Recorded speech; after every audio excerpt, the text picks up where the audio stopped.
आप एक कमरे में बैठकर अपना मोबाइल चला रहे हो और उस पर वीडियो देख रहे हैं या फिर इंस्टाग्राम स्क्रॉल कर रहे हैं, तभी आपकी वाइफ या आपकी मदर आती है और आपसे कहती है कब तक ये मोबाइल में यूज़ करते रहेंगे, कभी कुछ काम भी कर लिया करो। उसके बाद आप उनको जवाब कहते हैं कि जो मुझे करना है वो मैं कर लूँगा, आपको मेरी फिक्र करने की ज़रूरत नहीं है, मैं अपने गोल को अचीव कर लूँगा। मगर जब पे चली जाते हैं उसके बाद आपको रियलाइज़ होता है कि आपने जो कहा है वो आप उस पर नहीं कर रहे हैं, आप अपने गोल की तरफ नहीं जा रहे हैं और ना ही आप कुछ ऐसा वैल्यूबल काम कर रहे हैं, बस आप अपना टाइम वेस्ट कर रहे हैं। अब आप रियलाइज़ करते हैं कि इसका सबसे बड़ा कारण क्या है, वो है आपकी मेंटल टफनेस। आप मेंटल टफ नहीं है, इस वजह से आप अपने गोल को अचीव नहीं कर रहे हैं। तो अब आपको ख्याल आता है कि आपको अपने आप को मेंटल टफ बनाना है और मेंटल टफ बनाने के लिए आप तरीके खोजते हैं।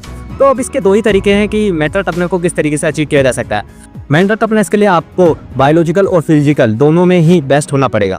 बायोलॉजिकल के लिए मैं आपको बता दूं कि आपको बस एक ही काम करना है कि आपको ऐसा खाना नहीं खाना है जो कि आपके लिए खतरनाक हो। उसके लिए आप सिंपल कर सकते हैं कि आप बाहर का खाना अवॉइड कर सकते हैं, क्योंकि आपको नहीं पता कि बाहर का खाना कौन सा बढ़िया हो सकता है, कौन सा खराब हो सकता है। इसके लिए बेस्ट उपाय यह है कि आप बाहर का खाना खाए ही ना, बस जो आपके घर पर है उस पर आप ज़्यादा कोशिश करें और फल फ्रूट्स ज़्यादा खाएं।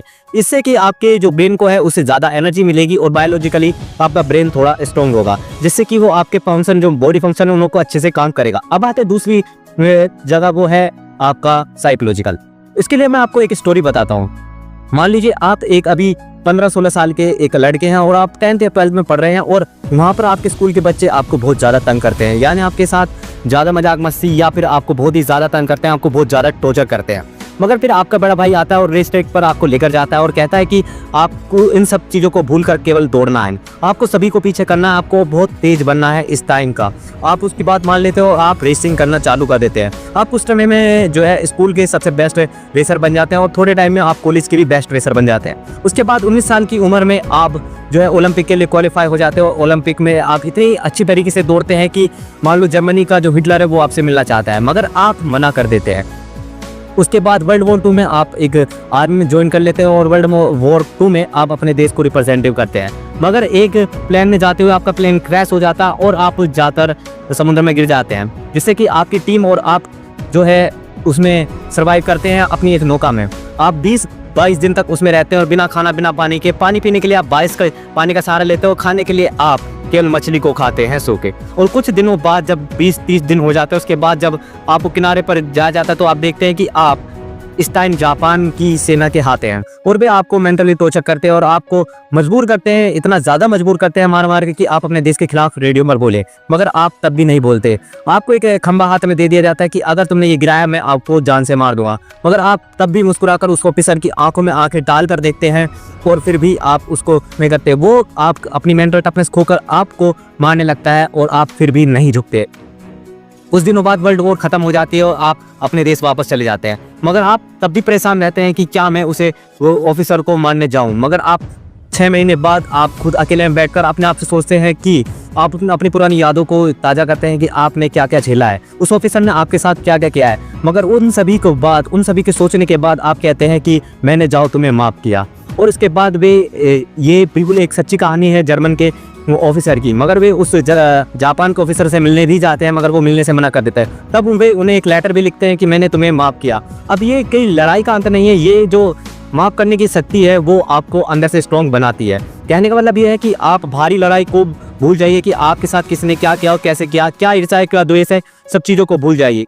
जो आपका दिमाग है वो ज़्यादा परेशान नहीं होगा और वो अपने क्लियर फोकस पर रहेगा। तो हर लोगों को माफ़ कर दीजिए, हर छोटी मोटी लड़ाई का बदला लेना नहीं होता है, ये आप गौर करके रखिए।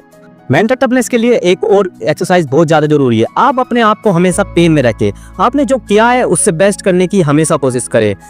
इस चीज को कहते हैं ग्रोथ माइंडसेट और एक होता है फिक्स्ड माइंडसेट। ग्रोथ माइंडसेट का मतलब होता है कि अपने दिमाग को हमेशा ग्रोथ की तरफ ले जाना, और फिक्स माइंडसेट का मतलब होता है अपने दिमाग को एक जगह फिक्स कर लेना, यानी किसी चीज में संतोष कर लेना कि यही ठीक है, बस इसके अलावा और कुछ नहीं।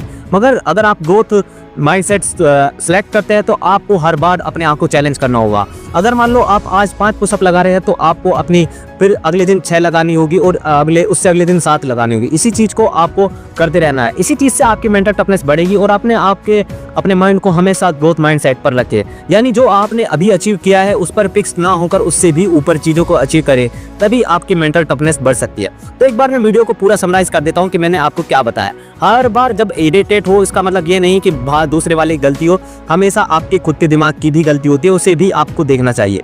दूसरा ये है कि आपको मेंटल टफनेस के लिए आपको 2 चीज़ों की आवश्यकता पड़ेगी कि पहली बायोलॉजिकल हेल्थ, दूसरी आपको फिजिकल हेल्थ। बायोलॉजिकल हेल्थ का मतलब है कि आपको अगर माइंड को एनर्जी देनी है तो आपको अच्छा खाना खाना होगा, और आप बुरे खाने और अच्छे खाने में अंतर नहीं कर सकते हैं कि बाहर वालों ने खाना अच्छा बनाया बुरा बनाया। तो इसके लिए सिंपल मेथड है कि आप बाहर का खाना खाए ही ना।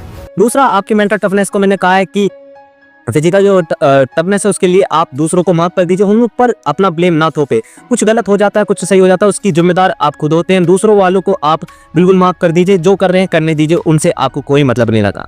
तीसरा बताया कि आपको हमेशा ग्रोथ माइंडसेट पर रहना है, हमेशा अपने आप को डेवलप करते रहना है, ना कि एक जगह फिक्स हो जाना है। इससे ही आपकी मेंटल टफनेस बढ़ेगी और आप बहुत चीज़ों को अचीव कर पाएंगे और बहुत चीज़ों को अनलॉक कर पाएंगे। ये मेरी इस चैनल की फर्स्ट वीडियो है, तो आई होप कुछ ज़्यादा अच्छी बनी नहीं होगी, तो आप अपना सजेशन डाल सकते हैं मैं किस तरीके से और अच्छी वीडियो बना सकता हूँ। बाकी मैं इतनी बढ़िया वीडियो तो बना नहीं पाया कि आपको लाइक सब्सक्राइब करने के लिए कहूँगा। आपकी इच्छा है, आप सपोर्ट करना चाहे तो कर दीजिए। Thanks for watching.